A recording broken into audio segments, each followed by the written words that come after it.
That was incredible. I can't tell you how much easier this all just got. Thank you, Aquafina, for taking that beautiful bullet for all of us, and thank God I wrote my speech down. Hi. Ellen, we got to keep the best friend stuff kind of on the DL, okay? Because a lot of my best friends are here. Okay. I mean, you would think after 30 years of being in this industry, getting up here would be easy, and it's not. It's terrifying. It's not that often we are surrounded by people who found their voice and are using it to hold people up and bring people together. And that to me is true power. I mean, it's funny because I've never actually thought about myself as powerful. I mean, strong, yes, but powerful, not. It's a distinction I've actually been thinking a lot about lately because the word power and its counterpart, abuse of power, keeps coming up in light of what is happening in our country, in our industry, a rebalancing of the scales, I guess you could say. And I've been thinking about my own relationship with that word, with the word power, which got me thinking about my early associations with my own sense of power, something I believe comes from using our voice.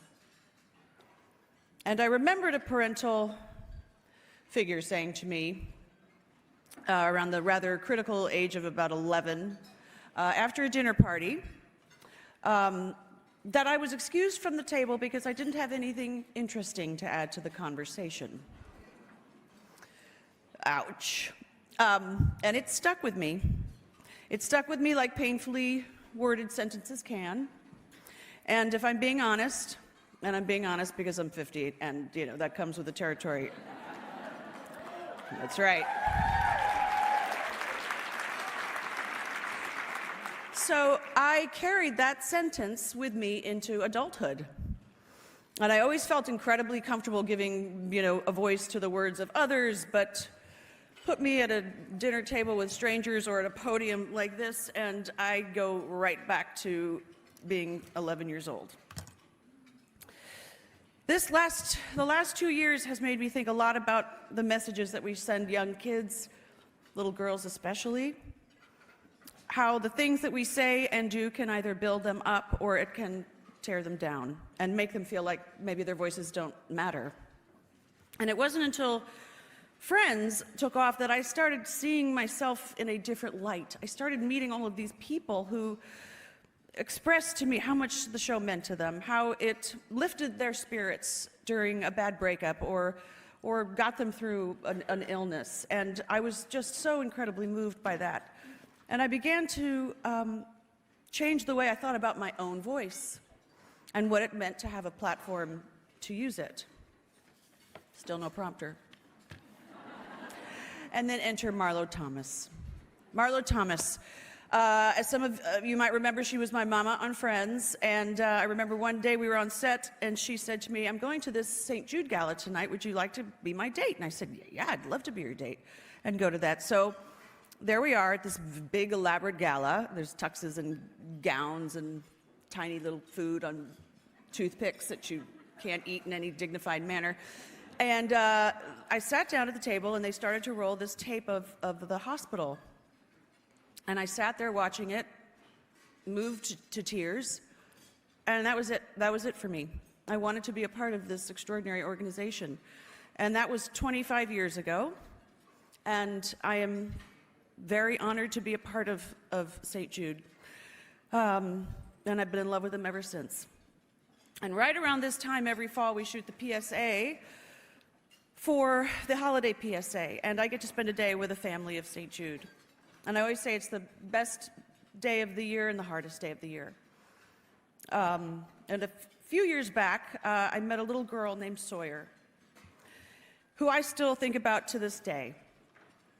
She was 7 at the time, and I remember she had this pink little dress on and these big angelic eyeballs. And the chemo had taken all of her hair, And she had these tiny little tumors on her body that she called her bumps, her owies. And she just sat on my lap and smiling and cuddling with me the whole time as we ran through the script again and again and again. And after hearing this word, at the end of the day, after hearing the word repeated over and over again, she looked up at me with those big blue eyeballs and she asked me, "What is cancer?" And I just looked at her and I was like, oh God, I'm not equipped to answer this question. Birds and the bees, oh, you're too young for that. But so I never, sorry.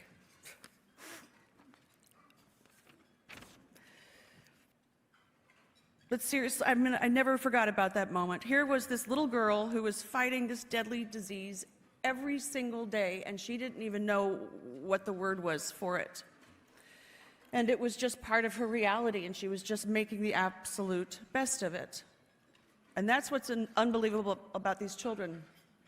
Despite everything that they are up against and as much pain as they are often in, they are vibrant, they're joyful, they're fearless. And that's part of the magic of St. Jude, and why I'm so honored to support their work, because they're giving children the best care on the planet so that they can reclaim their childhood, so that they can find their little inner superhero. And they're doing it at no cost so that the families can focus on their little ones, live without worrying about crippling hospital bills, and they're pioneering treatment, cutting-edge treatments that will soon one day find a cure. And that is what every child deserves to know, that they are seen, that they are powerful, and they are loved, and that they deserve a seat at the table, and that anything they have to say or any question they have to ask is of value, even if we don't have all the answers for it. So thank you very much for recognizing the work of this remarkable organization and for celebrating the power in each and every one of us. Thank you.